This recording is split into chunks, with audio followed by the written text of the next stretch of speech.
आप सब भली भांति जानते हो, पूर्व वक्ताओं ने बता दिया होगा। विश्व आदिवासी दिवस हमारी होली है, मान लो दिवाली है, आपका दूसरा कोई त्योहार है, सबसे बड़ा त्योहार विश्व आदिवासी दिवस का दिन है, वो सबसे बड़ा त्योहार है ये हमारे लिए आज।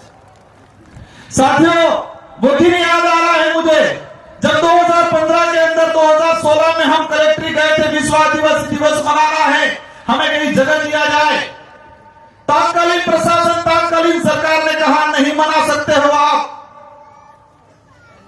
हम लोगों ने इधर इधर हाथ पैर मारे, जगह नहीं दी, सरकारी कहीं परमिशन नहीं दिया, और हमने गोकलपुरा में जाके सोमालाल जी के घर पे, उनकी निजी जमीन पे विश्व आदिवासी दिवस मनाया था शुरुआत में बड़े पैमाने।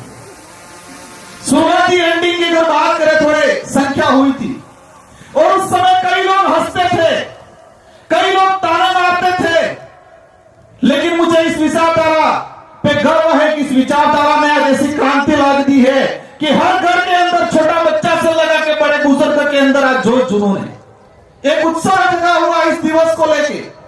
यह दिवस इसलिए मनाया जा रहा है, यूएन ने विश्व में मिलकर इसलिए इसको घोषित किया गया है क्योंकि इस धरती को बचाना है, मानव जीवन को बचाना है, और मानव जीवन को बचाना है तो प्रकृति को बचाना पड़ेगा।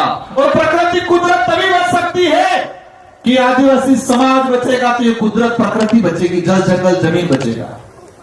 ये विश्व के कई बुद्धिजीवियों को समझ में आया कि पूरे विश्व के अंदर जो ग्लोबल वार्मिंग हो रही है, पेड़ कटाई हो रही है, इधर इधर पहाड़ों को प्रकृति के साथ जो अन्याय हो रहा है, उसका एक ही उपाय है, क्योंकि उनकी रक्षा आज से हजारों सालों से आदिवासी समाज करता आया है। आदिवासी समाज का संरक्षण करेंगे तो प्रकृति का शरण होगा। ये विश्व के बुद्धिजीवी लोगों ने, यूएन में बैठने वाले लोगों ने समझा, और इसलिए विश्व आदिवासी दिवस की घोषणा की। लेकिन बड़े दुख की बात है, उस समय लगाकर आज तक किसी भी सरकार ने विश्व आदिवासी दिवस को अपने विवेक से, उत्साह से नहीं मनाया, किसी भी सरकार ने।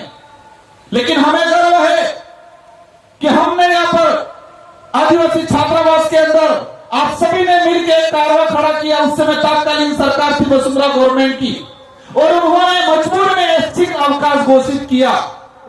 और 2018 में 84 और सागवाड़ा की जनता आप सबकी मेहरबानी से 2 विधायक जीत के गए, और 2 विधायकों की जीतने की वजह से हमने दमखम से अशोक जी गहलोत से कहा, अगर आदिवासी हितैषी हो, उसके लिए कुछ कर सकते हो तो आदिवासी दिवस का राजकीय अवकाश घोषित किया जाए, मांग रखी, और उनको मानना पड़ा।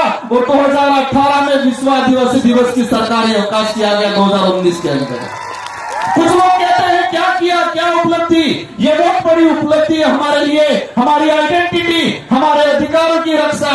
यूएन ने जो विश्व आदिवासी दिवस घोषित किया गया था, उसको राजकीय अवकाश घोषित कराया। पूरे राजस्थान के अंदर कर्मचारियों के माता पिता आज पूछ रहे हैं, आज स्कूल क्यों नहीं गया, आज हॉस्पिटल में क्यों नहीं गया, किसकी छुट्टी है। हर कर्मचारी अपने माँ बाप को जवाब दे रहा है, वो किसी भी समाज का हो, कह रहा है कि आदिवासी दिवस है आज। पूरे राजस्थान के अंदर हर माँ बाप पूछ रहा होगा, बच्चे पूछ रहे होंगे उनके पिताओं से कि आज किसकी छुट्टी है। तो आज विश्व आदिवासियों का दिवस है, इसलिए छुट्टी है। ये हमारी बहुत बड़ी उपलब्धि हुई है, और इसकी वजह से आसपास के जितने जो राज्य हैं, मध्य प्रदेश, महाराष्ट्र, छत्तीसगढ़, झारखंड, सभी राज्यों के अंदर राजकीय अवकाश घोषित किया। वो आप लोगों की बदौलत, आप लोगों ने संघर्ष किया, इसलिए आज देश के अंदर जो हालात बने हुए हैं। अभी मैं आ रहा था गाड़ी के अंदर, एक चीज मैंने देखा, राजस्थान में भाजपा की सरकार है। मैं इस मंच से पॉलिटिकली भाषण नहीं देना चाह रहा, लेकिन जो आज के दिन में आदिवासी समुदाय के साथ जो धोखा हुआ है, राजस्थान के मुख्यमंत्री जी ने अपने ट्विटर हैंडल से विश्व आदिवासी दिवस की शुभकामना पोस्ट की। अच्छा लगा हमें भी कि राजस्थान का मुख्यमंत्री आदिवासी दिवस की शुभकामना दे रहा है। ये कोई मामूली दिवस नहीं है, यूएन ने घोषित किया है। लेकिन तकलीफ क्या हुई, किसी के पेट में मरोड़े पड़ने लग गए, और आधे घंटे बाद ही राजस्थान के मुख्यमंत्री की पोस्ट डिलीट कर दी। हम जानना चाहते हैं मुख्यमंत्री जी से कि आदिवासी दिवस का आप शुभकामना दे रहे हो, आधे ट्विटर हैंडल से आपने डिलीट कर दिया, क्या दिक्कत हो रही है आपको? ये साबित होता है वर्तमान सरकार का आदिवासी समुदाय को लेकर क्या दूरदृष्टि है, क्या सोच है उन लोगों की। पोस्ट किया, आधे घंटे में डिलीट करती मुख्यमंत्री के पोस्ट से। किसका दबाव आया आप पे? आप नहीं चाहते आदिवासी का भला। आज हम आपसे उम्मीद थी कि आज आदिवासी के लिए कई बड़ी घोषणा करते, इस इलाके में आके दिवस मनाते, आदिवासियों के अधिकार को लेके, शेड्यूल 5 के जो प्रावधान को लेके बात करते। लेकिन उनको लगता है कि ये समाज ऐसे ही वापस कब्जे में आ जाएगा, जुमला फेंक देंगे, झूठ बोल देंगे, छोटी मोटी योजना दे देंगे। लेकिन ये समाज, इस क्षेत्र की जनता अस्तित्व के लिए, स्वाभिमान के लिए लड़ना सीख गई है और वो लड़ेगी। हमें साबित करना है ये बिरसा मुंडा, टाटा मामा, राणा पूजा भील, रागडुंगर बरंडा की धरती है और उनके वंशज है। ये हमें साबित करना है आने वाले समय में हम सबको मिलकर। आज देश के जो हालात बने हुए हैं, देश में विस्थापन हो रहा है, आप सबकी बदौलत मुझे दिल्ली की, देश की सबसे बड़ी सदन में जाने का अवसर मिला।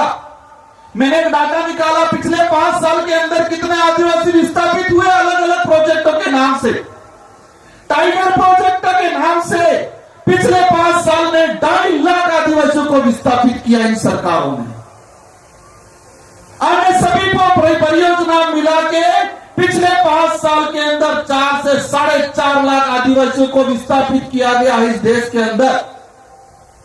आज तक का, आजादी के बाद तक का, अब तक का इतिहास उठा के अगर देखते हैं, इस धरती पे अगर सबसे ज्यादा कोई विस्थापित हुआ है परियोजना के नाम से, तो आदिवासी समुदाय विस्थापित हुआ है। लेकिन इन सरकारों को समझाया है कि आदिवासी समुदाय जग चुका है, समझदार हो चुका है, अब आपको मुंह तोड़ जवाब देने वाला है आने वाले समय के अंदर। ये कार्रवाई यही नहीं पूरे देश में चलने वाला है। साथियों, एक बात और मैंने देखी, हमारा जो इतिहास है आजादी से पहले का, मानगढ़ हत्याकांड देख लो, बिरसा मुंडा का आंदोलन देख लो, देश के कई कोनों में आदिवासी महापुरुषों ने जल जंगल जमीन की, स्वाभिमान की, हक अधिकार की लड़ाई लड़ी। लाखों लोग मारे गए। इस देश के इतिहास में